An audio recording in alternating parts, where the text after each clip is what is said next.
caros diletos. Vamos falar neste vídeo, ainda que brevemente, a respeito do recurso de agravo interno. O agravo interno também era muito chamado de agravo regimental, haja vista a previsão dos regimentos internos dos tribunais, né? Mas um novo Código de Processo Civil consagrou o termo agravo interno. Então vejam, a respeito da finalidade do agravo interno. Veja o que dizem Luiz Guilherme Marinoni, Sérgio Cruz Aranharte e Daniel Mitidiero, páginas 536 e 537 desta obra aqui. Ok? Novo Curso de Processo Civil, volume 2, editora Revista dos Tribunais, né? Claro, de acordo com o novo código. Então ele diz o seguinte: assim como ocorria no direito anterior, ou seja, no Código de 73, né, o agravo interno serve para levar determinada questão decidida pelo relator. Então vejam, aqui a gente já percebe que o agravo interno só cabe no âmbito dos órgãos colegiados. Esqueçam o agravo interno em juízo monocrático, né? Numa vara cível você não é inviável o agravo interno. Então tem que ser perante um colegiado, porque o relator é o encarregado, como o nome sugere, né, de relatar e proferir o seu voto no julgamento perante o colegiado. E aí os demais integrantes da corte vão dizer se concordam ou não com ele, para ver se o julgamento vai ser unanimidade, por maioria, enfim, né? Então, só pela expressão relator, a gente já percebe que o agravo interno só cabe em órgãos colegiados, né? Então, vamos começar novamente. Assim como ocorria no direito anterior, o agravo interno serve para levar determinada questão decidida pelo relator ao colegiado, de que faz parte. Então, o relator, a princípio, decidiu só, mas o agravo interno faz com que a questão seja submetida ao colegiado. Quando o relator exerce monocraticamente qualquer de suas atribuições legais. Eles colocam aqui o artigo 932. A decisão monocrática, por ele prolatada, pode ser impugnada perante o colegiado mediante agravo interno. Nós vamos ver, é um dispositivo legal só, é só o 1021 que tem alguns parágrafos, né? Nós vamos já ver ele. A concentração de poderes no relator, ora visa a adequação da tutela jurisdicional, por exemplo, artigo 932, inciso 2, vamos já ver a redação dele, ora visa estimular a economia processual e a fidelidade à jurisprudência e aos precedentes, por exemplo, 932, 3 a 5. Então vamos dar uma olhada no 932, já que ele está sendo mencionado aqui. 1021 a gente vê em seguida. Então olha aqui o artigo 932 do novo Código. Incumbe ao relator. Então 2, que são os incisos mencionados por Marinoni, né? 2. Apreciar o pedido de tutela provisória nos recursos e nos processos de competência originária do tribunal. Eu já postei vídeos sobre tutela provisória. Então ela pode ser requerida perante colegiados. Se foi concedida mediante essa decisão monocrática, cabe ao agravo interno. 3. Não conhecer de recurso inadmissível. Então ele exerce o juízo de admissibilidade e monocraticamente não conhece o recurso, né? Eu remeto, quem não viu ainda, os vídeos da Teoria Geral dos Recursos, né? Que fala de recurso conhecido, recurso provido. Prejudicado ou que não tenha impugnado especificamente os fundamentos da decisão recorrida. Então não vai ser conhecido e cabe, se for conhecido monocraticamente, né? Porque incumbe ao relator, cabe o agravo interno para levar a decisão ao colegiado. Levar a discussão, né, ao colegiado para que o colegiado decida. 4. Negar provimento. Veja, aqui o recurso foi conhecido, mas o relator sozinho adentra no mérito. Aqui, sobretudo, uma questão de economia processual e, sobretudo, de duração razoável do processo, né? Ele nega provimento ao recurso que for contrário à súmula do Supremo Tribunal Federal, do Superior Tribunal de Justiça ou do próprio tribunal, acórdão proferido pelo Supremo Tribunal Federal ou pelo Superior Tribunal de Justiça em julgamento de recursos repetitivos. Ainda vou postar um vídeo específico para falar de recursos repetitivos. C. Entendimento firmado em incidente de resolução de demandas repetitivas. Enfim, essas situações todas dizem respeito àquelas hipóteses em que o relator está autorizado a decidir monocraticamente. Então, da decisão do relator cabe o agravo interno, para levar o debate da questão ao órgão colegiado. Ok? Então vamos em frente. E claro, o agravo interno ele assegura a colegialidade. Já falei dela quando, né, tratamos no vídeo que tratamos sobre a teoria geral dos recursos. Então, é claro, o agravo interno ele assegura a colegialidade. O relator pode descer monocraticamente, se não houver recurso, vai transitar em julgado. Mas querendo a parte levar a questão ao colegiado, ela tem essa prerrogativa assegurada no artigo 1021. Vamos dar uma olhada no 1021. Ver o caput do 1021. O artigo 1021 do Código de Processo Civil, que trata do agravo interno, diz no caput o seguinte: contra a decisão proferida pelo relator, só colegiado, caberá agravo interno para o respectivo órgão colegiado. Então, se o recurso foi distribuído, digamos, para a primeira Câmara Cível de um Tribunal de Justiça, e lá, um dos desembargadores que compõe essa Câmara será tido por relator. Uma distribuição, ele é o relator. Ele decidindo monocraticamente, cabe o recurso de agravo interno para que os demais membros da Câmara Cível possam também opinar a respeito da matéria. Concordar ou discordar do relator, quem sabe, Observadas quanto ao processamento às regras do regimento interno do tribunal. Então, por isso que era muito utilizada a nomenclatura de agravo regimental. Então, continua o novo código remetendo aos regimentos internos dos tribunais. Ok? Há no parágrafo 1º uma imposição de realização de impugnação específica. Pesquisem e deem uma lida a respeito do princípio da dialeticidade. Isso vai ajudar vocês a entenderem melhor esse parágrafo 1º, que diz o seguinte: na petição do agravo interno, o recorrente impugnará especificadamente os fundamentos da decisão agravada. Então vejam, quem elabora um agravo interno tem que tomar o cuidado de impugnar a decisão do relator. Não é para copiar e colar o recurso original, porque pode ser, por exemplo, um agravo de instrumento que foi interposto e o relator monocraticamente rejeitou. Então não adianta repetir as razões do agravo de instrumento. Tem que impugnar especificadamente os fundamentos da decisão agravada, ou seja, da decisão do relator. Ok? Diga-se o mesmo se fosse uma apelação, enfim, ou qualquer outro recurso. Tem que atacar a decisão do relator e não simplesmente repetir os fundamentos do recurso anterior que o relator negou conhecimento ou até negou provimento. Quem sabe? Efeito regressivo. Quem não viu ainda, volto a dizer, deem uma olhada lá no vídeo que eu postei sobre os efeitos do recurso. Está tratando da teoria geral dos recursos. Então, o parágrafo 2º do 1021 permite que haja efeito regressivo. Olha o que ele diz. O agravo será dirigido ao relator, que intimará o agravado para manifestar-se sobre o recurso no prazo de 15 dias, ao final do qual, não havendo retratação, ou seja, o relator pode se retratar. Se o relator se convencer que, na verdade, ele se equivocou, ele próprio se retrata.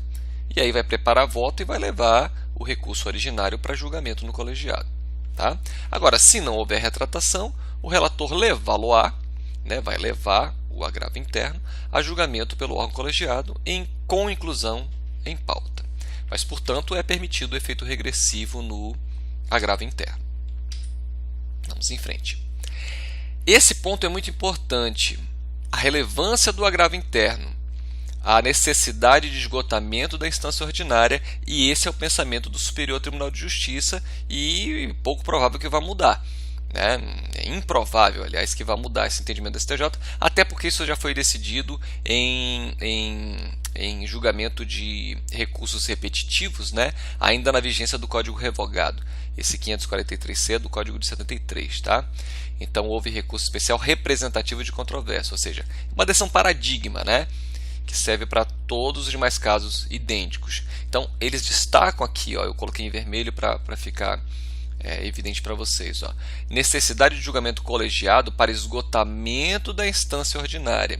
Depois congele a imagem, leiam com calma. Quem quiser entender melhor, vai no site do STJ e busca esse critério aqui. Aí você pode ver o acórdão na íntegra, o voto, enfim. Vamos pegar só esse item 2 aqui para esclarecer melhor isso para vocês. É amplamente majoritário o entendimento desta Corte Superior no sentido de que o agravo interno contra a decisão monocrática do Tribunal de Origem, com o objetivo de exaurir a instância recursal ordinária, a fim de permitir a interposição de recurso especial e do recurso extraordinário. Não é manifestamente inadmissível e infundado, o que torna inviável a multa. A gente vai falar da multa em seguida. Mas o que eles querem dizer é o seguinte: se tiver uma decisão monocrática, ou seja, o colegiado não se pronunciou, e a parte se precipitar e ingressar com recurso especial, querendo manifestação do STJ, ou ingressar com recurso extraordinário, querendo manifestação do Supremo, nenhum desses recursos será conhecido por falta de pré-questionamento, por falta de esgotamento da instância ordinária, das vias ordinárias. É como se eles dissessem: tente de toda forma resolver seu problema no seu estado. Não conseguindo, traga para Brasília, traga para o STJ, traga para o Supremo. Então, eles só vão apreciar recurso especial extraordinário se houver manifestação do colegiado. Então, daí a importância do agravo interno. Muitas vezes o agravo interno é interposto sem a ilusão de que o colegiado vai mudar a decisão do relator, mas sim querendo pré-questionar a matéria, possibilitando assim um futuro recurso especial ou um futuro recurso extraordinário, porque os dois podem ser interpostos conforme haja violação à norma infraconstitucional e também à Constituição. No futuro eu vou falar de ambos esses recursos para vocês, tanto do especial quanto do extraordinário. Por enquanto eu quero que vocês entendam a relevância do agravo interno, para que haja esgotamento da instância ordinária, para que no futuro possam ser admitidos os recursos especial e extraordinário. E aí a multa. Vejam, vamos voltar para o 1021, que eu quero antes mostrar para vocês o parágrafo 3º. Olha aqui o que diz o parágrafo 3º. É vedado ao relator limitar-se à reprodução dos fundamentos da decisão agravada, para julgar improcedente o agravo interno. Então é para evitar o Ctrl-C, Ctrl-V, né? Aqui, aí lembra muito o que diz o 489, parágrafo 1º, né? Já falei dele quando falamos de sentença. Ele vai ter que julgar o agravo interno e dizer por que ele não deve ser conhecido ou por que ele não deve ser provido, mas não apenas reproduzir o teor da decisão anterior. É isso que proíbe o parágrafo 3º do 1021. E aí o parágrafo 4º é que trata da multa. Olha o que ele diz. Quando o agravo interno for declarado, tem que ser declarado expressamente, pela Corte, manifestamente inadmissível, não era o caso de agravo interno, ou improcedente, então no mérito é evidente que ele não deveria ser dado provimento a ele, em votação unânime, se for por maioria já afasta a multa, tem que ser unânime, todos têm que concordar que realmente o recurso era inadmissível ou improcedente. O órgão colegiado, em decisão fundamentada, claro, toda decisão tem que ser fundamentada sob pena de nulidade, é o que diz a Constituição, no artigo 93, inciso 9, caberá ao agravante, condenará o agravante a pagar ao agravado multa, fixada entre 1% e 5% do valor atualizado da causa. Isso aqui é para evitar o recurso protelatório, é para evitar que a parte fique se utilizando de recurso inviável. E aí, volto a dizer, a relevância do pronunciamento do STJ. Porque se o recurso for feito para fins de pré-questionamento, não é aplicável a multa. Tá? A multa não é manifestamente inadmissível e infundado, o que torna inaplicável a multa, se o que ele buscou foi o pré-questionamento, para depois interpor recurso especial extraordinário. Então, se a intenção é essa, é interessante deixar claro isso, nas razões do recurso, que o que se pretende é pré-questionar. Tá? Isso afastaria a aplicação da multa. Tá? Então, ainda no parágrafo no 1021, no seu último parágrafo 5º, ele diz o seguinte: a interposição de qualquer outro recurso, ou seja, posterior ao julgamento do agravo interno, está condicionada ao depósito prévio do valor da multa, prevista no parágrafo 4º, claro, se ela for aplicada, Aí vai ter mais um requisito de admissibilidade para o próximo recurso, que é a comprovação do pagamento da multa. À exceção da Fazenda Pública e do beneficiário da gratuidade da Justiça, que farão o pagamento ao final, ou seja, quando do término do processo. Tá? Vejamos aqui dois enunciados do Fórum Permanente de Processualistas Civis, SFPPC, Fórum Permanente de Processualistas Civis. Vocês colocando isso no Google, vocês acham com facilidade. Tá? Isso aqui, veja, lógico, isso não são julgados, isso não é jurisprudência, são encontros feitos por estudiosos do processo civil e assim, que devem ser levados em consideração. Se o judiciário no futuro vai ou não aplicar isso, o tempo é que vai dizer, mas isso aqui vem de estudo, de discussões, de debates de estudiosos do processo civil, por isso daí a relevância desses enunciados. Então, o enunciado 538 diz o seguinte: a aplicação da multa prevista no artigo 1021, parágrafo 4º, exige manifesta inadmissibilidade ou manifesta improcedência. É mais ou menos aquilo que já diz o parágrafo 4º, né? Não acrescenta muito a redação do dispositivo legal. Enunciado 539. A aplicação da multa prevista no 1021, parágrafo 4º, exige que a manifesta inadmissibilidade seja declarada por unanimidade.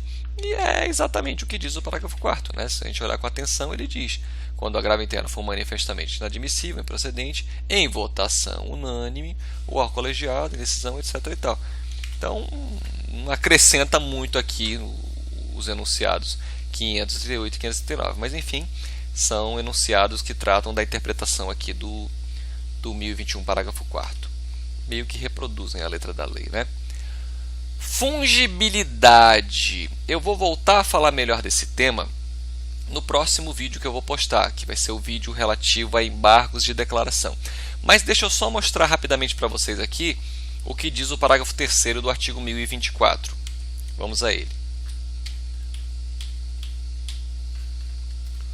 O 1024, ele trata dos recursos de embargos de declaração, tá? Então tá aqui o 1024. Caput. O juiz julgará os embargos em 5 dias. Aí o seu parágrafo, não é o parágrafo mesmo? Parágrafo 3º, achei que era o 4º. O seu parágrafo 3º diz o seguinte, aí a questão da fungibilidade. O órgão julgador conhecerá os embargos de declaração como agravo interno, se entender ser este o recurso cabível. Isso aqui os tribunais já faziam há muito tempo, mesmo ainda quando estava em vigor o Código de 73. Né? O relator invocar, veja, o que a parte faz? Ela interpõe embargo de declaração, que é um outro recurso, nós vamos ver dentro em breve. Só que o relator, analisando o recurso, falava: não, isso aqui não é embargo de declaração, isso aqui é um agravo interno. E recebia como agravo interno, só que havia uma grande injustiça, porque os tribunais faziam isso e não davam oportunidade para a parte se manifestar. Essa distorção foi corrigida aqui através desse parágrafo 3º do 1024, porque agora é imposta essa condição aqui. Pode receber o embargo de declaração como agravo interno? Ok, pode aplicar fungibilidade, mas desde que determine, né, o relator, previamente à intimação do recorrente para, no prazo de 5 dias, complementar as razões recursais, de modo a ajustá-las às exigências do 1021, parágrafo 1º. Claro, ele tem que ter essa oportunidade para fazer a impugnação específica. É porque eu acho que os tribunais partiam do pressuposto que os recorrentes agiam de má fé. Enfim, não sei, que ele queria, na verdade, entrar com agravo interno, mas tinha feito aquele embargo para ganhar tempo e ter, enfim, não sei. Mas, de qualquer modo, não se pode desconsiderar a hipótese de o recorrente realmente querer embargar. Ele realmente queria suprir uma omissão, uma obscuridade, uma contradição, um erro material, para depois entrar com o agravo interno. Mas aí o relator, não, para mim isso aqui é um agravo interno, eu já vou receber como agravo interno. Ok, pode fazer isso, mas dê oportunidade para o recorrente adequar o seu recurso à exigência do 1021. Ou seja, para que ele possa fazer a impugnação específica que o artigo 1021 exige. Fiz alguma coisa de errado aqui. O artigo 1021, no seu parágrafo 1º, como nós vimos, ele exige que a petição do agravo interno, o recorrente impugnará especificamente os fundamentos da decisão agravada. Então, essa questão da dialeticidade. Então, se ele queria realmente fazer um embargo de declaração, ele não vai cumprir essa obrigação. Daí a relevância de se dar a oportunidade para ele se manifestar. É interposto o embargo de declaração, o relator recebe como agravo interno, mas tem que dar a oportunidade para o recorrente se manifestar, para adequar o recurso dele à exigência do artigo 1021, parágrafo 1º. Tá? Duas observações. Esse O deveria estar maiúsculo, né? Mas enfim, ficou minúsculo, me perdoe.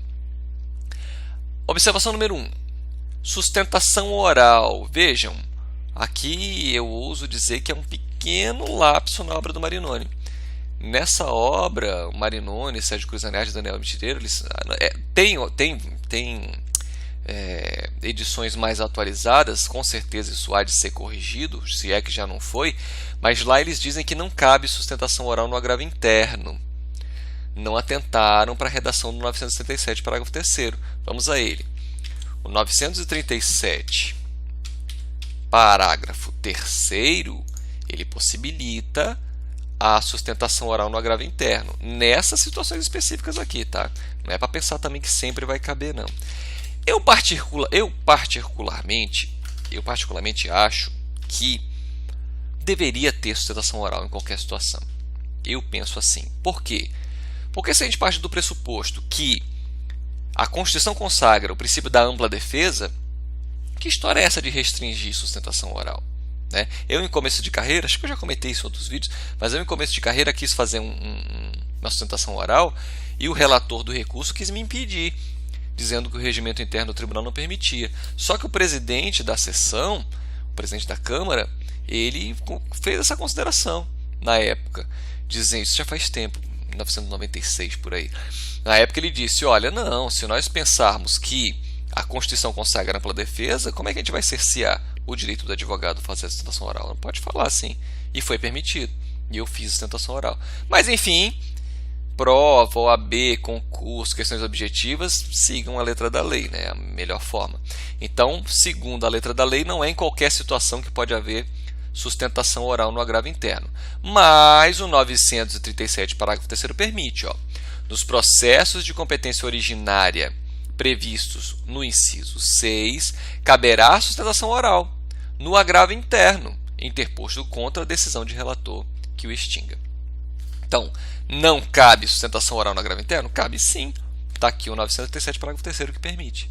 Ok? Outra observação interessante, com relação àquela ordem cronológica prevista no artigo 12. O artigo 12 é lá das normas fundamentais do direito processual civil, né? Então, no artigo 12, parágrafo 2º, inciso 6, olha que ressalva interessante com relação ao agravo interno. Vamos lá para o artigo 12. Artigo 12, parágrafo 2º, inciso 6. Então, diz o caput: os juízes, os tribunais atenderão preferencialmente. Isso aqui foi incluído assim, antes de entrar em vigor o novo código, já foi mudado. Ele nem estava em vigor ainda estava na vacatio legis. E aí acrescentaram essa palavrazinha aqui, o preferencialmente. Tá? Enfim, vamos ver o estrago que essa palavra vai fazer. Mas enfim, vamos ver. Os juízes e os tribunais atenderão preferencialmente a ordem cronológica de conclusão para proferir sentença ou acórdão. Aí, parágrafo 2º. São excluídos da regra do caput. Ou seja, vão furar a fila. Aí, o inciso 6, que nos interessa por enquanto, por hora, diz que o julgamento do agravo interno. Então, o julgamento do agravo interno, ele vai furar a fila, né? Ele não precisa respeitar a ordem cronológica. Ele pode entrar em pauta na frente dos outros recursos, né? Até porque o recurso anterior já está esperando um tempão a decisão e o relator decidiu monocraticamente. Então, assim, de certo modo, esse processo já entrou na fila. E por isso, no julgamento do agravo interno, não precisa entrar de novo, né? Bem, eu sei que vocês gostam, então vamos finalizar com uma questão de concurso. Aplicada em 2016, já de acordo com o novo código, a banda é Consulplan. O órgão foi o Tribunal de Justiça de Minas Gerais, prova de titular de serviços de notas e registros, né? E de registros, provimento. Então, olha a questão, olha o questionamento. Contra a decisão proferida pelo relator, caberá agravo interno para o respectivo órgão colegiado, observadas, quanto ao processamento, as regras do regimento interno do tribunal. Repetindo a letra da lei, né? A esse respeito é correto afirmar. Alternativa A. O agravo será dirigido ao relator, que intimará o agravado para manifestar sobre o recurso no prazo fixado pelo regimento interno. Será que é o prazo fixado pelo regimento interno? Vamos ver o que diz o Código de Processo Civil no artigo 1021. Olha o que ele diz. Sobre o recurso, irá intimar o agravado para manifestar-se no prazo, de 15 dias. Então já está errado, né? Está errado. Não é o prazo fixado no regimento interno, é o prazo de 15 dias fixado no Código de Processo Civil. Então nem precisa ler o resto. Já está errada a A. B. É assegurado ao relator limitar-se à reprodução dos fundamentos da decisão agravada para julgar improcedente o agravo interno. É exatamente o contrário, né? Há uma vedação de que ele se comporte dessa forma. Ó. É vedado ao relator limitar-se à reprodução dos fundamentos da decisão agravada. Então está errada também a letra B. Letra C. Na petição de agravo interno, o recorrente impugnará especificamente,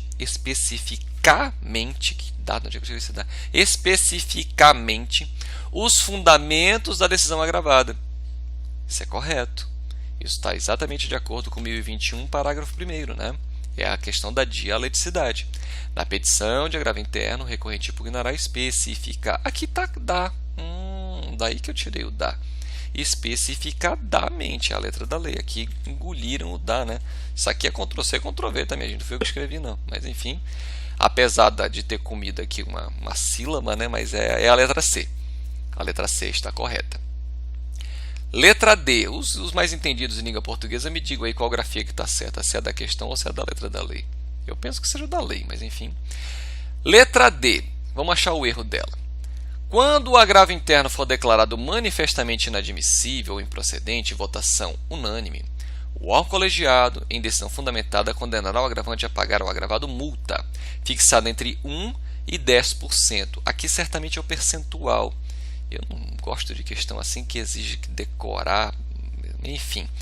Mas vamos olhar o percentual. Aqui está 1 a 10% o valor atualizado. Vamos ver o que diz o código com relação à multa. A multa fixada entre 1% e 5%, não é 10%. Né? Então, assim, a única coisa que mudaram aqui foi os 10%. Na verdade, é 5%. Não gosto de alternativa assim, mas enfim, é o que vocês vão enfrentar se quiserem fazer concurso público, né? E na OAB também, de vez em quando, isso acontece no exame de ordem.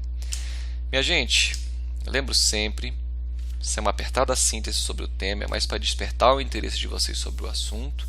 Tá? Espero que seja proveitoso para vocês o vídeo. Dúvidas, sugestões, críticas, estejam à vontade, vou ter prazer em responder a todas elas. Por hoje é só e até a próxima.